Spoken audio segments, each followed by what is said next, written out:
Hello guys, my name is NaToSaphiX. Today we have another video. This time it is yet another video for Play.gg. Today we'll be trying to answer the question, what went wrong for FaZe Clan at the CSGO Major IM Rio 2022? Enjoy. We will be solely focusing on their match against Bad News Eagles, as this was a must-win where FaZe Clan were heavy favorites.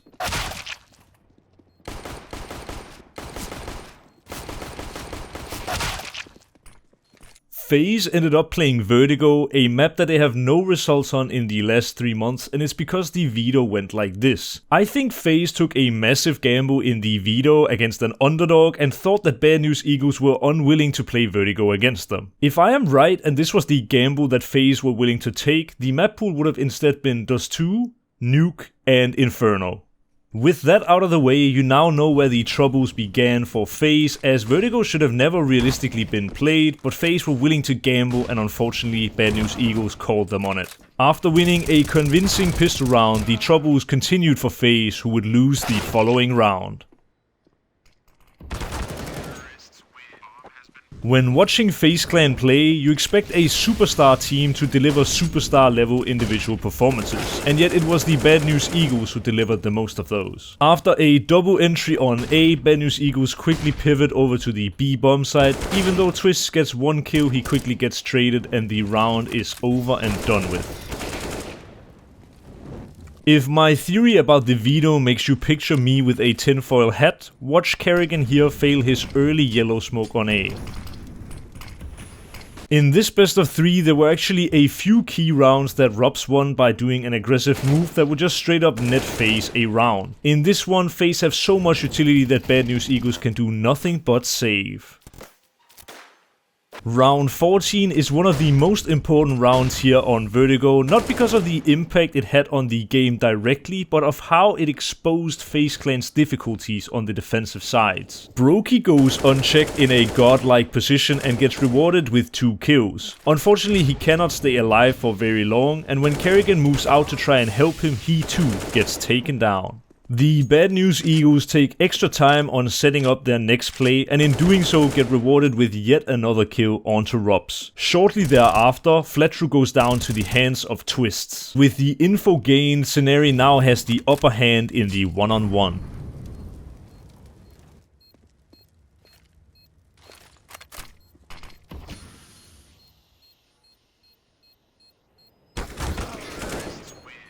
After FaZe wins the pistol round, we see yet more failed utility coming in from Kerrigan as the Molotov completely misses. His spray doesn't though, and Regon gets taken down. Up 5 versus 4 against a low buy round, you'd think this would be enough for FaZe Clan, but Synopsy moving forward takes down one player, Fletcher takes down Kerrigan with his MP9, Synopsy takes down yet another, and when the rotation comes into the B bomb site, Scenarii once again is the thorn in the side for FaZe. There was more than a couple of rounds where with the utility usage from FaZe, it was clear to see that they have definitely been practicing this map and that there are no slouches on Vertigo.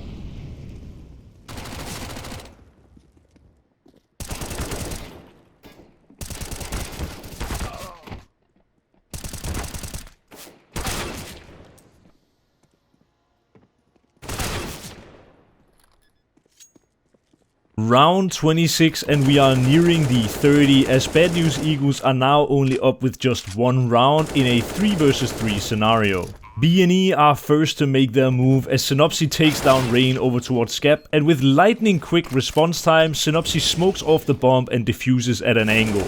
The 2 FaZe Clan members left standing have massive troubles finding a line of sight, and Bad News Eagles pick up the 14th. Round 27 goes FaZe's way, and it leaves Bad News Eagles on yet another half buy. Synopsy opens up onto Rain, and with this boost, Fletcher is going to be picking up another kill for the B&E boys. Whilst on the retreat, Fletcher gets yet another duel and wins that one as well. FaZe are now staring a potential match point for the opponents directly in the eyes. After Brokey's death, Robs finds himself in a 1-on-2 against 2 low HP Bad News Eagles players. When Robs pushes into the site, he gets contact on GXX and hits an absolutely insane one-tap, and then it's the smallest of margins that keeps him from adding a 14th. Moving into overtime, we see another perfectly executed FaZe round with Molotovs going down in key positions over towards the CT spawn. GXX manages one kill but falls to a fiery death afterwards. When the T side push comes into the B bomb side, Fletcher in a unexpected position manages one, and he should have realistically only had the one, but he actually doubles up and takes down Brokey as well.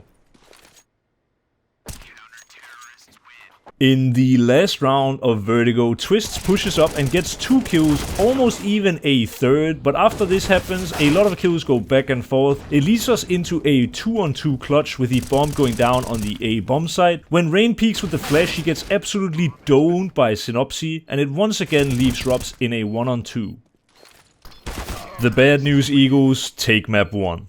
Nuke was the second map in this best of 3, but as it was a very convincing win by FaZe, I've decided not to include it in this video. Mirage was the third and final map in this best of 3 between FaZe and Bad News Eagles, and it started out, or at least in round 8, with Synopsy hitting a blinder onto Twists, then Brokey stuck on default on A bomb site gets Molotoved out, and when Bad News Eagles don't see Robs, who is the A player, they assume he is in Apps and he is just out of the round. FaZe posting 11 rounds on their CT side on Mirage is a great result, and everything just seemed amazing for FaZe, but then they get double entry'd in mid in the second half pistol. Carrigan also drops, and in this 2-on-5, Brokey and Twists actually get a decent chance at winning it, but Synopsy is too strong and he finishes off with a kill onto Brokey. A very back and forth and close map, and honestly, it hasn't been many FaZe mistakes that has granted rounds to Bad News Eagles, but this is one of the ones where I think we can definitely ask some questions.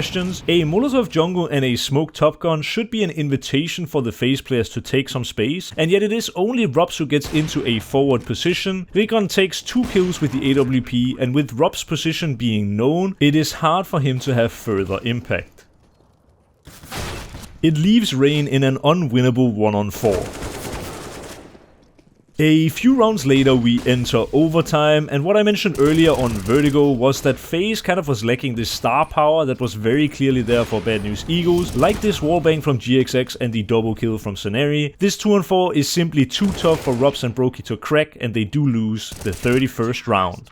Overall, this seemed like a match where FaZe, who are used to practice and play top teams day in and day out, were just not ready for some of these scrimmy plays that Bad News Eagles brought out, like this Molotov push on the A ramp that kills off Rain. In the 2-on-4, Carrigan does have a good attempt at it with 2 kills, but then later on he will die over in the CT spawn. Twists tries the 1-on-3, but he gets only 1 kill before he almost gets knifed.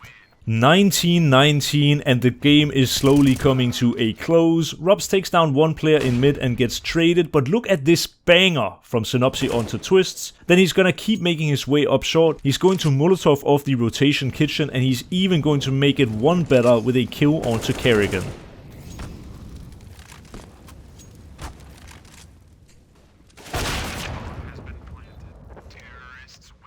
In the final round of the match, Twists actually gets an entry over towards B and takes the full B side control. He in fact takes so much he has to take further space in mid, and in the meantime, Brokey dies with the bomb over in B house. Then Twists makes his way into ladder room where he tries to help out his teammate but gets taken down. And all of a sudden, a flurry of frags, 3 guys go down, and it leaves the one man, the leader, Carrigan, in a unwinnable 1-on-4. That is where the FaZe adventure in Rio ends. I've been NaToSaphiX, and thank you so much for watching the video.